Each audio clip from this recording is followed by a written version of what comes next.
Matiu isi nke mbụ.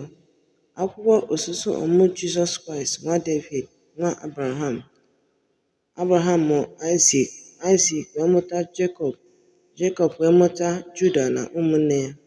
Juda wee mụta Perez na Zera site na Tema.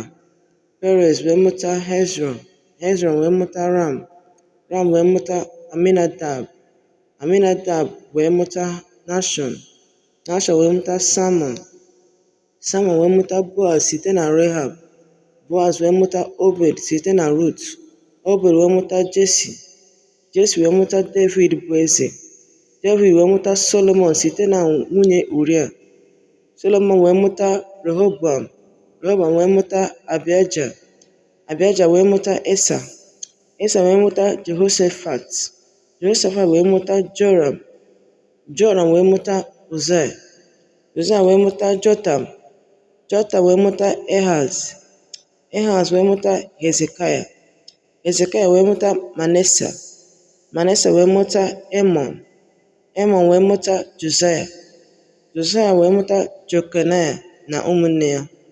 Na mgbe e mere ka ha jee biri na Babilọn, mgbe e mesịrị ka ha jee biri na Babilọn, Jekonaya wee mụta Shealtiel, Shealtiel wee mụta Zerubabel, Zerubabel wee mụta Abiud, Abiud wee mụta Eliakim, Eliakim wee mụta Ezra, Ezra wee mụta Sedek, Sedek wee mụta Akim, Akim wee mụta Eliud, Eliud wee mụta Elieza, Elieza wee mụta Metan, Metan wee mụta Jekọb, Jekọb wee mụta Josef di Mary, nwaanyị nke mụrụ Jizọs onye a na-akpọ Kraịst.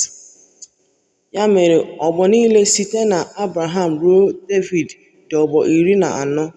Site na David ruo mgbe e mere ka ha jee biri na Babilọn dịkwa ọgbọ 14. Site na mgbe e mere ka ha jee biri na Babilọn ruo Kraịst dịkwa ọgbọ 14.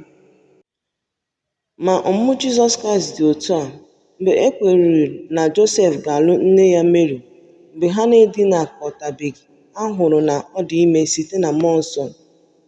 Ma Josef di ya, ebe ọ bụ onye ezi omume ma ọ chọghị igosi ya n'ihu ọha, o zubere ịhapụ ya na nzuzo. Ma mgbe ihe ndị a dị ya n'obi, lee, mmụọ ozi nke Chineke were onwe ya gosi ya na nrọ sị ya, Josef nwa David, atụla egwu ikuru nwunye gị Mary, n'ihi na ihe nke ọ dị ime ya siri n'aka mmụọ nsọ. Ọ ga-amụtakwa nwa nwoke, a ga-akpọkwa aha ya Jizọs, n'ihi na ya onwe ya ga-azọpụta ndị nke ya na mmehie ha niile. Ma ihe a dum emewo ka okwu onye nwe anyị kwuru site n'ọnụ onye amụma ya wee mezuo, sị, lee, nwa agbọghọ ahụ na-amaghị nwoke ga-adị ime, ọ ga-amụtakwa nwa nwoke, ha ga-akpọkwa aha ya Emmanuel, nke bụ, ma asụgharịa ya, Chineke nọnyere anyị. Josef wee si n'ụra ya bilie, mee dịka mmụọ ozi nke onye nwe anyị nyere ya iwu, wee kuru nwunye ya.